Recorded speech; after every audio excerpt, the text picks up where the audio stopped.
اللهم صل على سيدنا محمد وعلى آل سيدنا محمد كما صليت على إبراهيم وعلى آل إبراهيم في العالمين إنك حميد مجيد.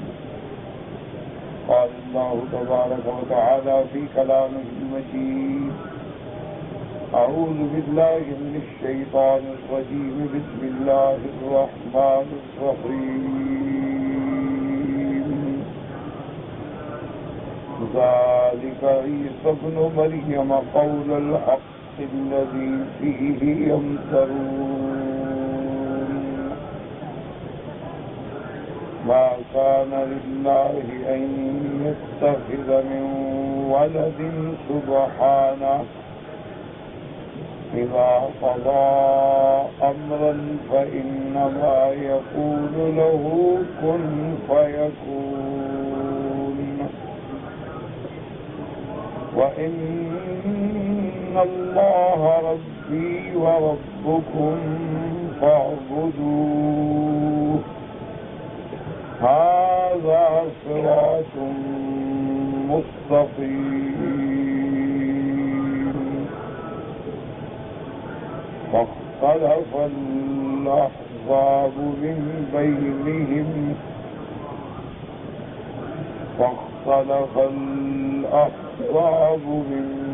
بينهم فويل للذين كفروا من مشهد يوم عظيم. اللہ تبارک و تعالی نے کلام مقدس کی ان آیات مبارکہ میں ارشاد فرمایا ہے کہ ذالک عیسی ابن مریم. جیسا کہ الحمدللہ ہم نے بڑی تفصیل سے سورۃ مریم میں سیدہ مریم علیہ السلام اور ولادت عیسیٰ ابن مریم علیہ السلام کے بارے میں پڑھا ہے. جیسے میں نے پہلے بھی عرض کیا تھا کہ یہ عجیب اللہ تبارک و تعالیٰ کی حکمتیں ہیں کہ اللہ تبارک و تعالیٰ نے حضور صلی اللہ علیہ آلہ و اصحابہ وسلم کی ولادت کے بارے میں بھی قرآن مقدس میں ایسی تفصیل بیان نہیں فرمائی. حضور صلی اللہ علیہ وسلم کی نبوت و رسالت پہ آیات و دلائل، لیکن ولادت کے بارے میں بحث ہے. احادیث مبارکہ میں حضور صلی اللہ علیہ وسلم کی ولادت کے بارے میں ذکر آیا ہے اور بعض روایات میں تفصیل بھی آئی ہے، لیکن اللہ کا قرآن پاک جو ہے وہ خاموش ہے. لیکن حضرت عیسیٰ کے بارے میں بڑی تفصیل ہے اور تفصیل بھی ایسی ہے کہ آپ کی والدہ کے بارے میں بھی تفصیل ہے. آپ کے والد کا بھی ذکر قرآن مقدس میں، والدہ کی نظر منت ماننا، بی بی مریم کا پیدا ہونا، پھر بی بی مریم کی کفالت میں اختلاف ہونا، پھر قرآن اندازی ہونا، پھر سیدنا زکریا علیہ السلام کی تربیت میں آنا اور دوران سبا یعنی بچپنے کے اندر اظہار امر خالق کی عادت کرامات کا ظہور ہونا، پھر حضرت بی بی مریم علیہ السلام کا شباب، جوانی اور پھر ان کی عبادات کا ذکر آنا، پھر حضرت جبریل علیہ السلام کا بطور خاص ایک انسان کی شکل میں خود بی بی مریم کے پاس آنا. یعنی یہ کتنی بڑی تفصیل ہے. اب حالانکہ حضرت موسیٰ علیہ السلام کی والدہ پر بھی ایسے واقعات گزرے ہیں. اور بہت بڑے ابتلا میں گزری ہے موسیٰ علیہ السلام کے فرعون کے حکم سے بچوں کو ذبح کر دیا جاتا تھا. جو بچہ پیدا ہوتا لڑکا ہے ذبح کر دیا گیا، لڑکی ہے چھوڑ دی گئی. اور روایات بنو اسرائیل میں آتا ہے کہ تقریباً اس دور میں 70,000 بچہ ذبح ہوا. لیکن اس کے باوجود بھی قرآن اتنا اشارہ کرتا ہے کہ وَأَوْحَيْنَا إِلَىٰ أُمِّ مُوسَىٰ أَنْ أَرْضِعِيهِ فَإِذَا خِفْتِ إِلَيْهِ فَأَلْقِيهِ فِي الْيَمِّ. اوحینا، ہم نے وحی کی تھی. وحی کا معنی ہوتا ہے کہ بڑے خاص اور مخفی طریقے سے کسی بات کا پہنچانا. لیکن وہاں خود جبریل نہیں آئے، اللہ نے دل میں بات ڈال دی. اللہ نے بی بی ام موسیٰ علیہ السلام کو سمجھا دیا کہ اپنے بچے کو اس طرح دودھ پلاؤ اور دریا میں ڈال دو. یہ ساری بات ہے کہ جبریل علیہ السلام خود آئے ہوں، اس کا ذکر قرآن نہیں کرتا. تو اس کی وجہ یہ ہے کہ علماء کرام نے، مفسرین عظام نے فرمایا ہے کہ دراصل بنو اسرائیل کے آخری نبی جو ہیں وہ حضرت عیسیٰ علیہ السلام، اور حضرت عیسیٰ علیہ السلام اور ہمارے آقا کے درمیان میں اور کوئی نبی نہیں.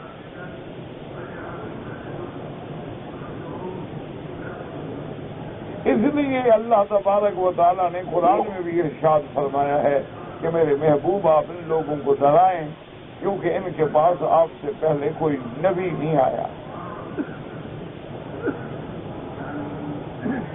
تو اب یاد رکھیں کہ ایک تو بنو اسرائیل کا آخری پیغمبر جو ہے وہ حضرت عیسیٰ علیہ السلام،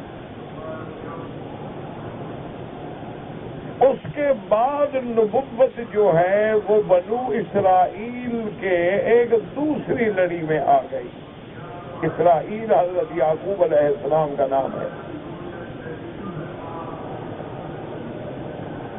اب نبوت جو آ رہی تھی نا حضرت یعقوب کے خاندان میں، اور حضرت یعقوب ہیں ابن اسحاق، اور اسحاق ہیں ابن ابراہیم. لیکن حضور کی نبوت جو ہے وہ ولد اسحاق یعقوب اسرائیل سے نہیں بلکہ ولد اسماعیل سے ہے. تو لہذا بنو اسرائیل کا آخری پیغمبر کون ہوگا؟ حضرت عیسیٰ. اور تمام انبیاء کے آخری نبی کون ہوں گے؟ وہ حضرت محمد رسول اللہ، کہ آپ کے بعد نبوت ختم ہو گئی، کہ لا نبی بعدہ ولا رسول بعدہ. اب عیسیٰ علیہ السلام جو ہیں وہ حضور کی ولادت کے بارے میں مبشر بھی ہیں اور حضور کی نبوت کے مصدق بھی ہیں، کیونکہ ہر نبی پہلے نبی کی تصدیق کرتا ہے. ہر پیغمبر اپنے سے پہلے انبیاء کی تصدیق کرتا ہے، اور حضور کے بعد تو کوئی نبی ہے نہیں. تو اللہ تبارک و تعالیٰ نے اس پیغمبر کو جو مبشر بھی ہوگا، مصدق بھی ہوگا، اس کی تفصیل اتنی واضح بیان فرما دی کہ کوئی اشتباہ باقی نہ رہے میرے محبوب کے خاتم الانبیاء والمرسلین ہونے میں اور آپ کے امام الانبیاء والمرسلین ہونے میں کوئی اشتباہ باقی نہ رہے. کیونکہ جب تصدیق کرنے والے کے بارے میں یہ بات ثابت ہو جائے گی کہ وہ کلمت اللہ ہے، وہ روح اللہ ہے، وہ رسول اللہ ہے، وہ نبی اللہ ہے، وہ اللہ تبارک و تعالیٰ کی آیت من آیات اللہ ہے، اور وہ مصدق ہے محمد رسول اللہ کا، تو حضور کی نبوت اور صداقت پہ تو موت لگ گئی. اس لیے ہمیشہ یاد رکھیں کہ عیسیٰ علیہ السلام کی تفصیل کیوں بیان ہے. اور بعض علماء نے اس میں ایک اور نقطہ بھی لکھا ہے. انہوں نے کہا کہ اس پہ اگر غور کریں تو یہ بھی شان محمد مصطفیٰ ہے، جن کو اللہ نے حضور کا عشق نصیب کیا ہے نا، وہ ہر بات میں پھر اپنی محبت کی دلیل ڈھونڈتے ہیں. تو سنی بات، جن کے دلوں میں نفرتیں اور بغض ہوتا ہے وہ بغض ڈھونڈتے ہیں، اور جن کے دلوں میں محبت ہوتی ہے وہ اپنے اس جذبہ محبت کے لیے دلائل ڈھونڈتے ہیں. انہوں نے کہا کہ جس نبی کا گواہ اتنے شان والا ہو وہ نبی کتنے شان والا ہوگا.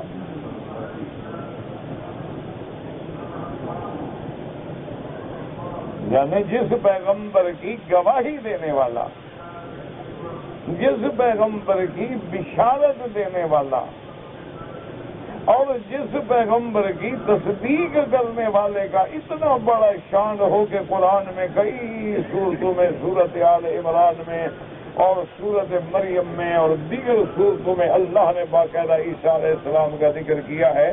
تو جب گواہ ایسا ہوگا، مصدق ایسا ہوگا، مبشر ایسا ہوگا، تو وہ جس کی بشارت دی جا رہی ہے وہ کس شان والا پیغمبر ہوگا. انہوں نے کہا دراصل یہ بھی اظہار شان محمد مصطفیٰ کا ایک طریقہ.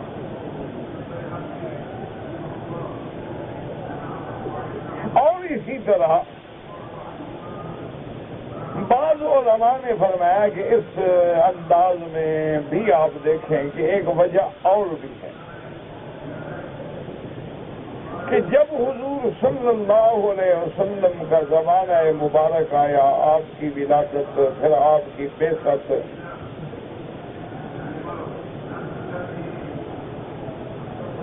اب آپ کی ولادت اور آپ کی بعثت کا جب دور آتا ہے تو اس وقت حضور کے سامنے جو احوال ہیں وہ یہ ہے کہ مکے میں مشرکین کا سامنا ہے. جب حضور کو نبوت ملی تو مکے میں کون تھے؟ مشرک تھے، کافر تھے اور جاہل بھی تھے، گمراہ بھی تھے اور امی بھی تھے. والذی بعث فی الامیین رسولا. اور آپ کا پھر ہجرت کے بعد جو تقابل ہے وہ یہود سے ہے اور نصارہ سے ہے، جو پڑھے لکھے لوگ ہیں، اہل کتاب ہیں. تو اب امیین کو سمجھانے کے لیے بھی تو اتنی بڑی تفصیل کی ضرورت تھی کہ وہ عیسیٰ علیہ السلام کو سمجھیں. اور اہل کتاب کو بھی سمجھانے کے لیے کہ جو پیغمبر حضرت عیسیٰ کی شان اس انداز میں بیان کر رہا.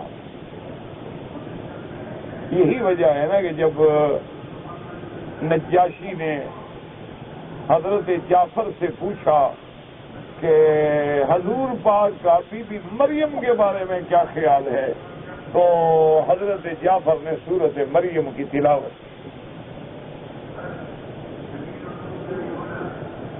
جب حضرت جعفر قرآن پڑھ رہے تھے نا تو نجاشی پہ رقت طاری ہو گئی اور آنسو بہا رہا ہے. اور اس کے فوراً بعد وہ کہتا ہے کہ خدا کی قسم ہے جو آپ کا نبی کہتا ہے نا اس سے نہ ایک حرف ادھر ہے نہ ایک حرف ادھر ہے، وہی سچی بات. تو اس لیے بھی اللہ نے حضرت عیسیٰ علیہ السلام کا بڑی تفصیل سے ذکر کیا. اور اتفاق دیکھیں کہ عیسیٰ علیہ السلام کے زمانے میں بھی، آپ کے دور میں بھی 3 فرقے پیدا ہو گئے.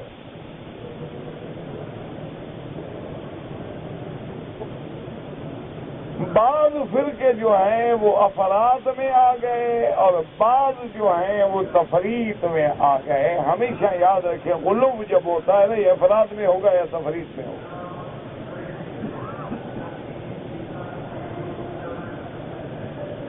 ان کی 3-4 بڑی جماعتیں ہیں. ایک تو وہ جماعت ہے جو سچے دین پہ قائم رہی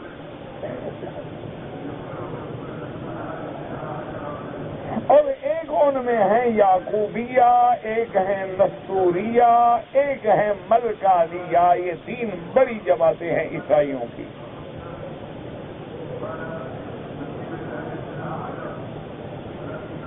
اب ان 3 جماعتوں کے اندر جو اختلاف ہے، ایک جماعت تو یہ کہتی ہے کہ عیسیٰ علیہ السلام خود خدا ہے، بشکل عیسیٰ آیا ہے.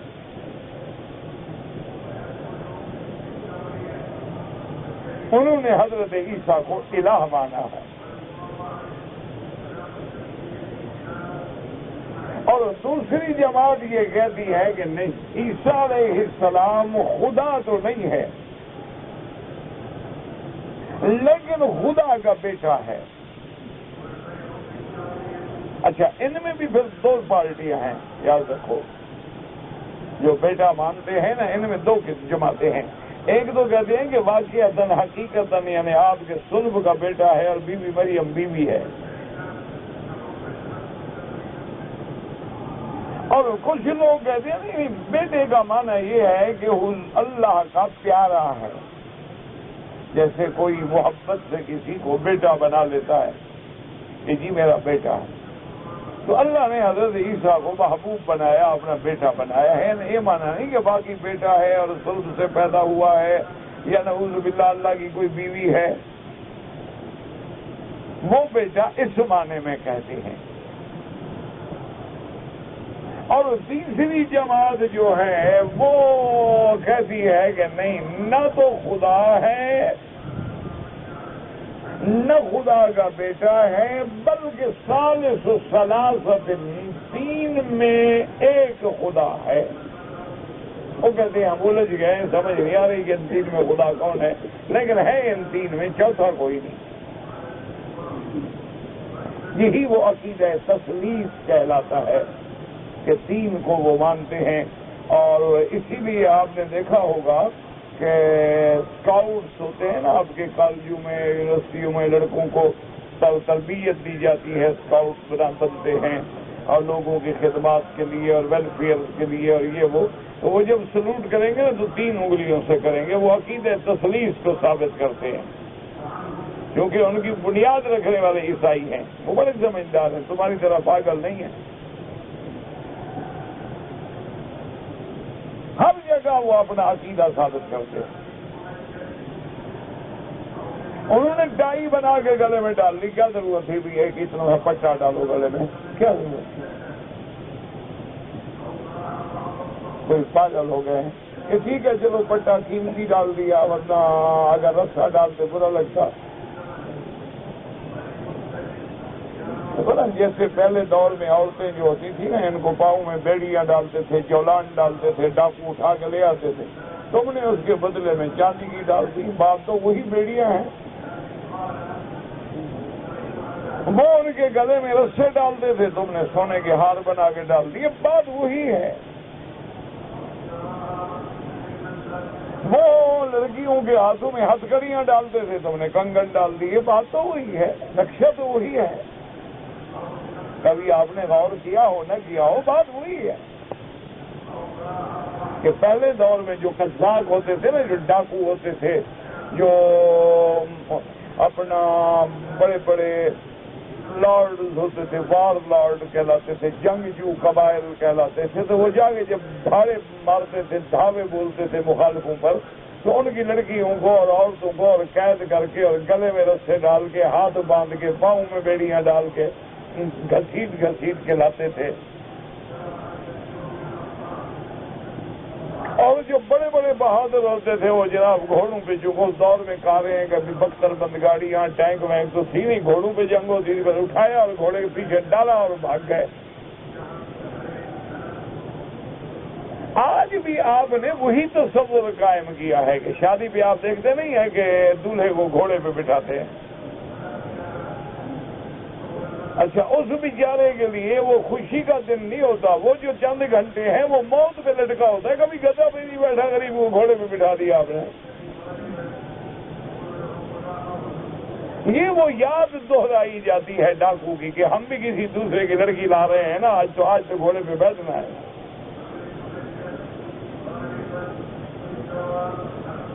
یہ وہی تصور ہے، بس اس کو رنگ دیا جاتا ہے، کبھی سونے کا، کبھی چاندی کا، کبھی بینڈ باجے کا، کبھی نفیریوں کا، کبھی گانے بجانے کا، کبھی رنگ ڈالنے کا، بات وہی ہے۔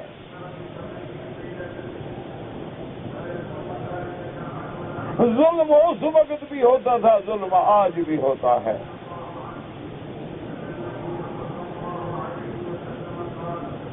ڈاکہ اس وقت بھی ڈالے جاتے تھے، ڈاکہ آج بھی ڈالا جاتا ہے۔ فرق تھوڑا سا آ گیا ہے کہ پہلے وہ ڈاکو لوٹتے تھے، اب ہمیں بینک لوٹ لیتا ہے اور ہم خوشی خوشی پیسے لے کے دے آتے ہیں، ہاں مہربانی رکھو اپنے پاس۔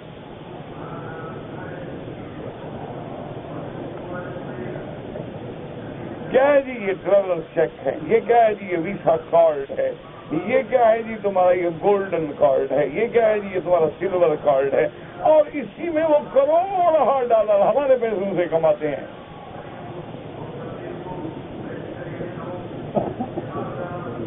دماغ ہے، اس کی جنگ ہے۔ آپ جنگ لڑنا چاہتے ہیں زور سے تو اب نہیں لڑ سکتے ہو، دوڑ گیا زور والا، آپ کو علم کی ضرورت ہے۔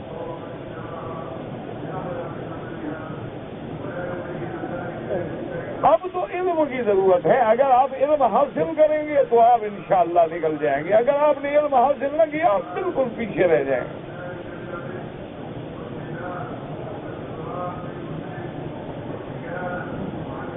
تو اس لیے وہ جناب دین کے الجھن میں الجھ گئے، اسی لیے حضرت علی نے بھی فرمایا تھا نا کہ میرے بارے میں دو فرقے گمراہ ہو جائیں گے، محب مفرطن، جو میری محبت میں بڑھ جائیں گے یا بغض میں بڑھ جائیں گے۔ اسی طرح عیسیٰ علیہ السلام کے ساتھ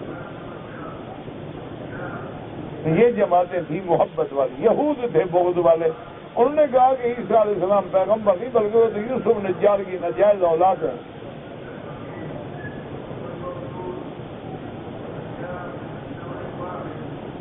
اچھا اب ذرا ٹھنڈے دل سے اللہ کے کعبے میں بیٹھے ہو، یہ نہ سوچو کہ یہ بات مولوی مکی کر رہا ہے، یہ اپنے دل میں دماغ میں سوچو کہ عیسائی قوم ان فرقوں میں بٹ گئی، کیا مسلمان تو نہیں بٹ گئے اسی طرح؟ ذرا یہ چھوڑ دو کہ کون مولوی کیا کہتا ہے، اللہ نے آپ کو بھی تو عقل دی ہے نا، آپ پانی منہ سے پیتے ہیں، کبھی ناک سے تو نہیں پیا، آپ نے پانی کا گلاس بھر کے کبھی کان میں انڈیلا ہے کہ اندر چلا جائے گا؟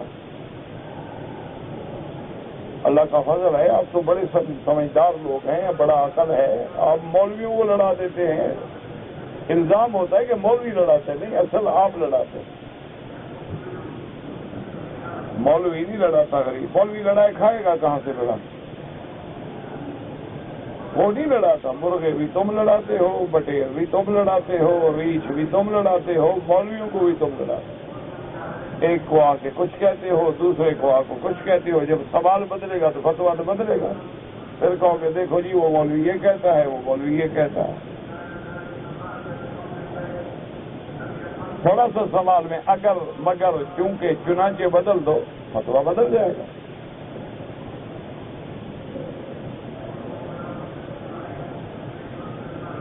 جس ذمہ دار نے ظہر کے بعد نیند کرنی ہو وہ مولوی کو جبر کرتا ہے، مولوی صاحب بڑا وقت ہے، اثر لیٹ پڑھایا کریں۔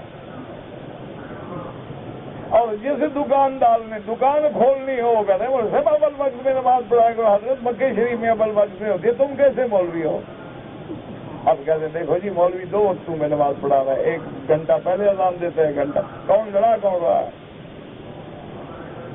مولوی غریب نے تنخواہ لینی ہے، وہ اگر تمہاری بات نہ مانے تم کہو گے جاؤ جی ہم اور رکھ لیتے۔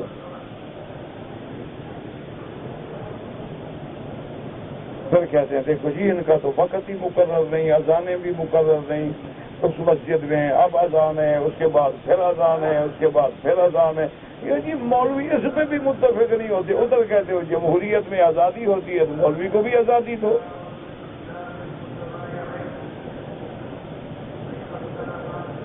اس کی بھی اپنی تحقیق ہے، اس کو حق دو۔ لیکن وجہ کیا ہے؟ صرف اللہ اکبر کی آواز بری لگتی ہے۔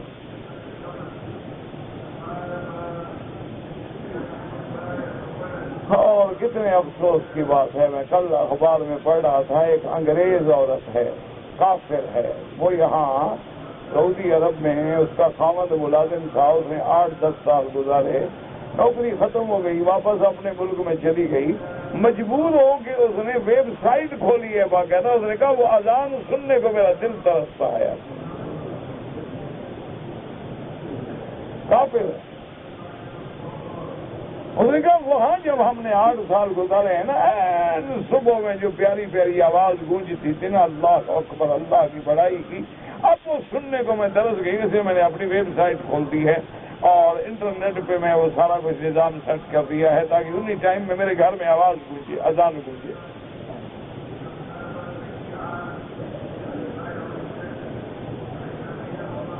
تم لا کے 144 بنا دو گے، 144 لگا دو گے، لیکن اب دنیا نے کمپیوٹر سے تحقیق کی ہے کہ یہ جو 24 گھنٹے گزر رہے ہیں، اس میں 1 سیکنڈ اور 1 منٹ ایسا نہیں ہے کہیں نہ کہیں سے اللہ اکبر کی صدا گونج رہی ہے۔ دیکھو نا، مثلا یہاں مغرب ہے، آپ کے ملک میں عشاء ہو گئی،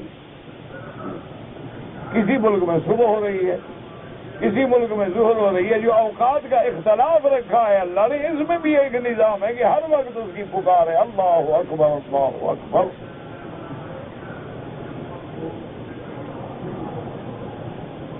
اب جناب ٹھنڈے دل سے غور کریں کہ کیا مسلمان جو ہیں وہ تو اسی طرح فرقوں میں نہیں بٹ گئے کہ بعض کہتے ہیں کہ محمد مصطفیٰ جو ہیں یہ لباس سے بشر ہیں اور اندر سے تو خود ہیں۔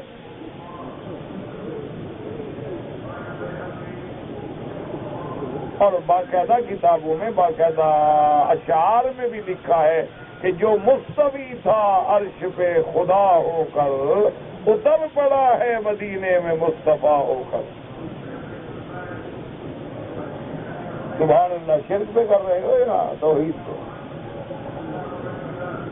اس سے بڑا شرک بھی ہے دنیا میں کہ اوپر خدا تھا، اترا تو مصطفیٰ تھا۔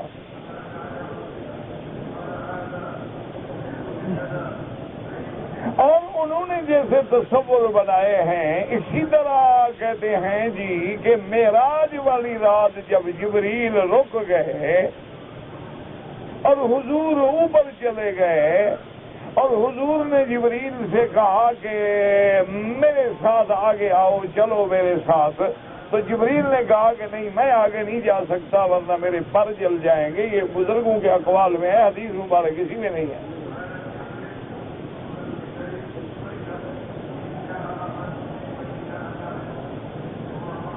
پر جلنے والی بات جو ہے یہ کسی حدیث میں نہیں ہے۔ ہاں، یہ آتا ہے کہ جبریل کا ایک مقام ہے، اللہ کے نبی کا ایک مقام ہے۔ جبریل تو حضور کا خادم ہے، حضور کے ساتھ چلنے والا ہے۔ اللہ کے نبی کا شان بہت بلند و بالا ہے، لیکن خود تو کہانیاں نہ بنائے نا۔ اور کہتے ہیں جی کہ جب حضور اوپر چلے گئے تو جبریل نے جو غور کر کے دیکھا تو جبریل ہنس پڑے گا، لگا جی بات ہے، نیچے آپ ہیں اور اوپر بھی آپ ہیں۔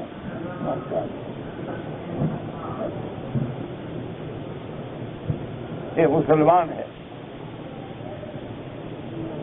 اندازہ کریں حضور کے بارے میں بالکل وہی جو عیسائی کے علیہ السلام کے بارے میں حال ہوا، وہی ہم نے اللہ کے نبی کے بارے میں بات کی۔ اسی لیے بعض لوگ جو ہیں نا جی وہ اتنے آگے بڑھ گئے کہ اللہ کے نبی کو خود خدا بنا دیا۔ صرف فرق اتنا ہے، انہوں نے کہا کہ جی لباس سے بشریت ہے۔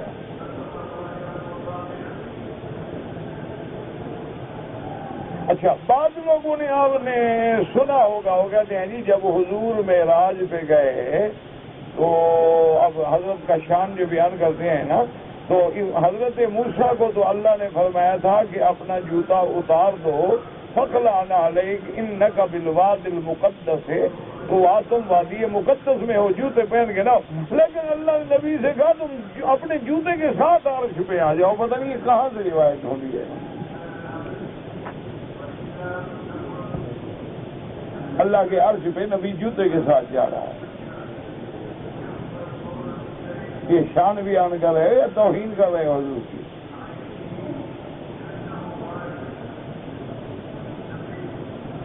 انا للہ و انا الیہ راجعون۔ اللہ اکبر۔ صحابہ تو اس مسئلے میں اختلاف ہے کہ حضور کو رؤیت نصیب بھی ہوئی ہے یا نہیں ہوئی۔ بعض صحابہ کہتے ہیں حضور کو دیدار نہیں ہوا، تم نے جوتے کے ساتھ عرش پہ پہنچا دیا۔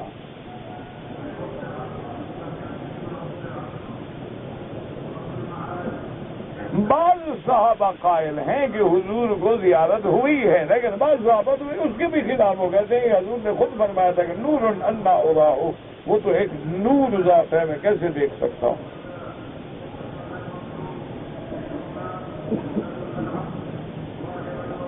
لیکن ہم نے بھی جو چاہا بنا دیا۔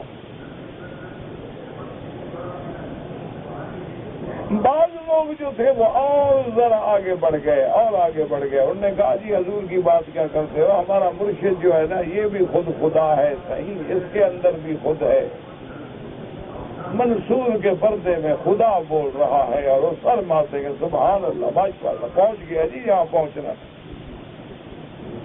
کہتے ہیں منصور نے جو ان الحق کہا تھا، مولوی وہابی تو پاگل ہے، ان کو کیا پتا، اندر تو خود خدا بول رہا تھا، منصور تھوڑا بول رہا تھا۔ وجہ اس کی کیا ہوتی ہے یہ بات بھی یاد رکھو کہ جب قومیں معجزات کو دیکھتی ہیں، امور خارق کے عادت کو دیکھتی ہیں، تو وہ ان باتوں میں مبتلا ہو جاتی۔ جب عیسیٰ بغیر باپ کے پیدا ہوئے لوگوں نے خدا بنا دیا، لوگوں نے خدا کا بیٹا بنا دیا۔ اسی طرح جن لوگوں نے میرے محبوب کے معجزے دیکھے، جن لوگوں نے حضور صلی اللہ علیہ وسلم کا کمال دیکھا، جمال دیکھا، ان نے بھی کہا کہ ہاں بظاہر تو انسان ہے لیکن اندر خدا۔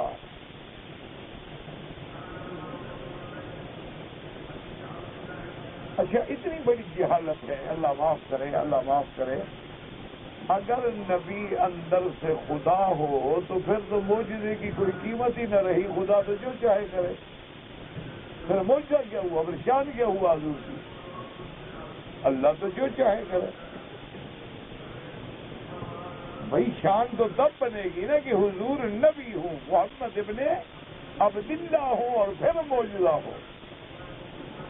اور اگر وہ خود خدا ہو تو خدا تو جو چاہے کرتے، پھر کمال کیا ہوا؟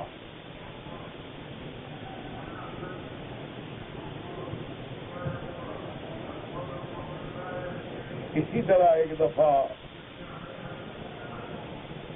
یورپ میں مجھے ایک نے کہا کہ ہم نے عورتوں کو بڑی آزادی دی ہے، لیکن اسلام بڑی پابندیاں لگاتا ہے۔ تو میں نے اس کو کہا، میں نے کہا میرے بھائی ذرا غور کرو، تم نے عورت کو جو آزادی دی ہے اس کو مرد بنا کے دی ہے، عورت سمجھ کے دی ہو آزادی، مجھے ثابت کرو۔ کہنے لگا جی کیا مطلب؟ میں نے کبھی مرد ڈرائیونگ کرتا ہے نا، ٹرک چلاتا ہے، گاڑی چلاتا، تم نے عورت کو ڈرائیور بنا دیا، تو اس کو پہلے مرد بنایا، پھر مرد والے حقوق دے رہے، عورت کو عورت رہنے دو، پھر بتاؤ گے کیا حق دیا ہے تم نے۔ مرد کھیلتا ہے، عورت کھیلتی ہے، وہ کھلاڑی ہے، وہ کھلاڑی ہے، وہ کرکٹ میں ہے، وہ کرکٹ میں ہے، وہ ہاکی میں ہے، وہ ہاکی میں، وہ ڈرائیور ہے، وہ ڈرائیور ہے، وہ ہوٹل چلاتا ہے، وہ بھی ہوٹل چلاتی ہے، وہ صفائی کرتا ہے، وہ بھی۔ تو تم نے تو اس کو لا کے مرد کی اسٹیج پہ کھڑا کر دیا، اب جو کوئی دے رہے تو مرد کو دے رہے ہو۔ تم یہ بتاؤ کہ عورت کو ملکہ بنا کے گھر میں بٹھا کے پھر حقوق دو اس کو۔ اسلام اس کو ملکہ سمجھ کے حقوق دے رہا ہے، تم تو اس کو چپراسی بنا کے حقوق دے رہے ہو۔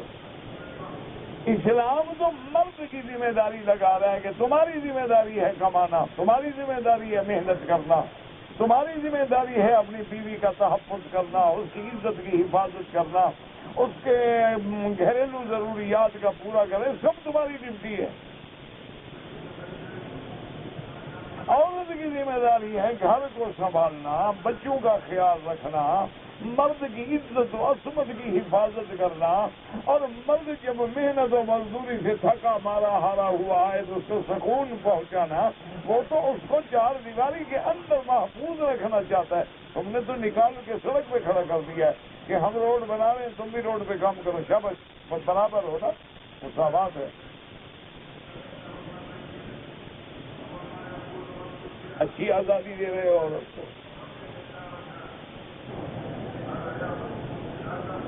تو اس لیے اللہ نے قرآن مقدس میں یہ ساری تفصیل بیان فرمانے کے بعد ایک فیصلہ کر دیا ہے کہ بات کو سمجھو کہ عیسیٰ علیہ السلام، اچھا جیسے وہ کہتے تھے نا ثالث کہ تین میں سے، اچھا ہمارے مسلمان بھی کہتے ہیں کہ محمد مصطفیٰ نہ خدا ہے نہ جدا ہے۔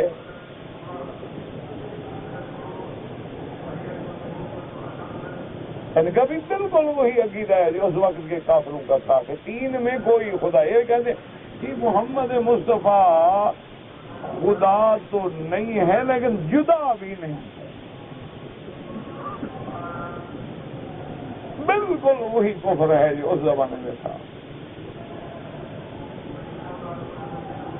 اس لیے اب قرآن نے بات واضح کی کہ سارا کچھ سن چکے ہو۔ فرمایا ذالک عیسی ابن مریم، میرا مدنی محمد مصطفیٰ، اب آپ بتائیں ان کو کہ یہ عیسیٰ ابن مریم ہے جو اللہ نے قرآن میں بیان کیا ہے کہ وہ عبد اللہ ہے، وہ رسول اللہ ہے، وہ کلمۃ اللہ ہے، وہ ابن مریم ہے، وہ خدا نہیں، خدا کا بیٹا نہیں، اور نہ نعوذ باللہ یوسف نجار کی ناجائز اولاد ہے۔ ذالک عیسی ابن مریم قول الحق الذی فیہ یمترون، کہ قول حق یہ ہے جس میں تم شک کر رہے ہو، الجھ رہے ہو، کبھی خدا بناتے ہو، کبھی اس کو تم بیٹا بناتے ہو، کبھی ثالث و ثلاثہ بناتے ہو۔ اللہ نے فرمایا قرآن فیصلہ کر رہا ہے کہ عیسیٰ ابن مریم کی حقیقت یہ ہے۔ اور یاد رکھیں کہ دو گراتے ہیں، قول الحق الذی فیہ یمترون، اور بعض علماء نے فرمایا قول الحق، بعد میں بڑا قول الحق، یعنی اس میں سچا فیصلہ کن بات کیا ہے، یا بعد میں ذالک عیسی ابن مریم قول الحق الذی فیہ یمترون، اور دونوں قراتوں میں معنی بدل جائے گا۔ معنی قول الحق کا معنی کیا ہے، یہ بات سچی، اور قول الحق کا معنی کہ عیسیٰ کا وجود جو ہے وہ خود قول حق ہے۔ اللہ تبارک و تعالیٰ نے اس کے وجود کو آیا بنایا ہے، علامت بنایا ہے، جس میں تم شبہ کر رہے ہو۔ اور یاد رکھو کہ ما کان للہ ان یتخذ من ولد سبحانہ، اللہ کی ذات کو یہ بات زیبا ہی نہیں کہ اللہ کسی کو بیٹا بنائے، پاک ہے اس کی ذات، وہ بیٹوں سے بھی پاک، وہ بیٹیوں سے بھی پاک، وہ والدین سے بھی پاک۔ اس کی صفت تو یہ ہے کہ قل هو اللہ احد اللہ الصمد الذی لم یلد ولم یولد، اور کہیں فرمایا الہکم الہ واحد، اور کہیں فرمایا اللہ تبارک و تعالیٰ نے کہ واحد بھی وہ ہے، احد بھی وہ ہے، صمد بھی وہ ہے، هو الاول والآخر والظاہر والباطن، وہ سب سے پہلے الذی لیس قبلہ شیء والآخر الذی لیس بعدہ شیء الظاہر لیس فوقہ شیء والباطن لیس دونہ شیء وَهُوَ بِكُلِّ شَيْءٍ عَلِيمٌ۔ اللہ تبارک و تعالیٰ کی شان کو یہ زیبا ہی نہیں، اولاد کا محتاج وہ ہوتا ہے کہ بڑھاپے میں سہارا بنے اور